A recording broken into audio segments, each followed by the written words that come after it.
3월 19일 화요일, 오늘 10% 이상 급등한 종목과 그 이유에 대해서 알아보겠습니다. 오늘 장은 오후 5시 키움증권 기준으로 코스피 지수는 1.10% 하락한 2656.17포인트로 마감했습니다. 외국인과 기관은 매도로 임한 가운데 개인은 매수로 대응했네요. 한편 코스닥 지수는 0.29% 하락한 891.91포인트로 마감했습니다.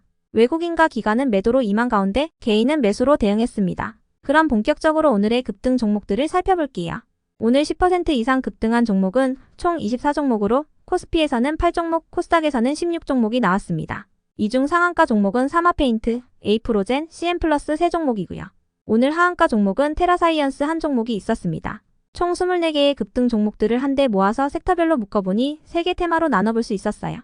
그 외 나머지는 개별 이슈로 오른 종목들인데요.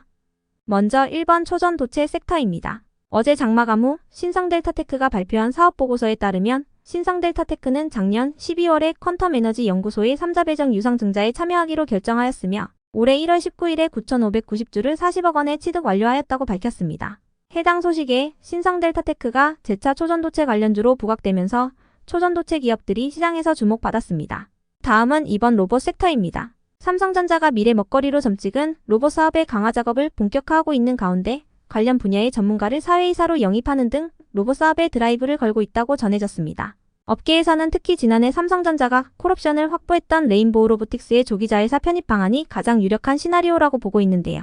내일 삼성전자의 주주총회도 예정되어 있는 만큼 해당 기대감이 로봇 섹터에 집중된 모습이었네요. 다음은 3번 제약 바이오 섹터입니다. 미국과 중국의 바이오 패권 전쟁이 심화되면서 국내 바이오 기업들의 반사이익 기대감이 높아지고 있습니다. 미국이 특정 중국 바이오 기업들과의 계약 금지를 담은 법안을 추진하면서 해당 물량의 상당 부분이 국내 기업으로 넘어올 수 있다는 기대감이 생겨나고 있기 때문인데요. 미국 상원은 최근 중국 바이오 기업과의 거래를 제한하는 바이오 안보법을 통과시켰으며 중국 우려 기업들의 장비나 서비스를 사용하는 회사들과도 계약 체결이 금지될 예정이라고 합니다.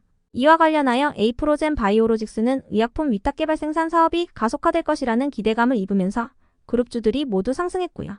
둘째는 최근 한동 및 제넥신과 차세대 혁신신약의 공동 연구 개발을 위한 계약을 체결했다는 소식이 지속 호재로 작용된 모습이었습니다.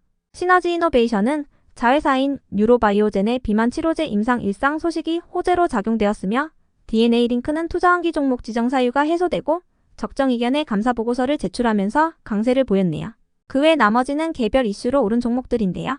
먼저 사마페인트가 상한가로 마감했습니다. 오늘 국내 연구진들은 4.4V의 높은 충전 전압에서 리튬, 금속 전지의 효율과 에너지를 유지하는 세계 최고 수준의 전해액 조성 기술을 개발했다고 밝혔는데요. 해당 소식에 관련 특허를 취득한 바 있는 사마페인트가 시장에서 부각되었습니다. 이어서 CN플러스가 상한가에 들어갔는데요. 오픈 AI의 CEO인 샘 올트먼이 AI 고도화에 필요한 막대한 에너지에 대한 해결책에 대해 핵융합과 풍력, 태양광 등을 제시했다고 전해졌기 때문입니다. 앞서 올트먼은 핵융합 스타트업인 헬리온 에너지에 한국 돈으로 약 5천억 원을 투자한 바 있는데요. 해당 소식에 풍력에너지 관련주인 CN플러스가 상한가로 마감했네요. 다음으로 유일에너테크는 FOMC 회의를 앞두고 미국장에서 3대 지수가 모두 상승 마감한 가운데 테슬라가 북미와 유럽에서 주력 제품인 모델 Y의 가격을 소폭 인상한다는 소식에 강세를 보이면서 2차전지 기업으로 훈풍을 이어받은 것이라 알려졌고요. 이어서 한국철강은 600억 규모의 자사주 취득을 결정했다고 밝히며 강세를 보였습니다. 한편 이 5종목의 오늘 급등 이유는 파악되지 않았고요. 이어서 그린케미칼이 상승했는데요. 정부가 탄소 절감을 지원하기 위해서 2030년까지 420조 원의 정책 자금을 투입한다는 소식이 전해졌기 때문입니다. 시중은행은 산업은행과 9조 원 규모의 펀드를 조성하여 후방 지원에 나선다고 하는데요. 해당 소식에 그린케미칼이 관련주로 부각된 모습이었네요.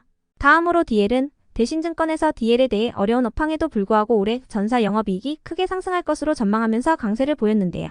작년에 안정적인 이익 기여를 보여주었던 폴리부텐의 견조한 수익성이 지속되는 가운데 태양광용 POE 판매로 이익 체력이 확대될 것으로 분석했습니다. 다만 목표 주가는 동일했으니 참고해 주시고요. 이어서 유비벨록스는 1대1 무상증자 소식에 강세를 보였습니다. 한편 코미코는 유안타증권에서 코미코에 대해 자회사인 미코세라믹스 중심의 실적 성장이 가파르게 나타나며 전사 수익성 개선폭은 기존 추정치 대비 높을 것으로 전망하면서 상승했는데요. 유안타증권은 코미코의 목표 주가를 기존 8만원에서 10만원으로 상향했습니다. 끝으로 오늘은 하한가를 간 종목도 한 개가 있었는데요. 테라사이언스는 현재 투자환기 종목으로 지정되어 있는데 3월 말이 상장 폐지 시즌인 만큼 리스크 회피 차원의 매물이 강하게 나온 것으로 추정됩니다. 테라사이언스는 올해 2월 말 4분기 실적 발표에서 사업이익과 당기순이익이 모두 적자 전환했다고 공시한 바 있는데요. 아직까지 감사 보고서가 올라오지는 않았으니 참고해주세요. 그럼 오늘의 거래량 상위 종목들을 시장별로 살펴보고 마칠게요.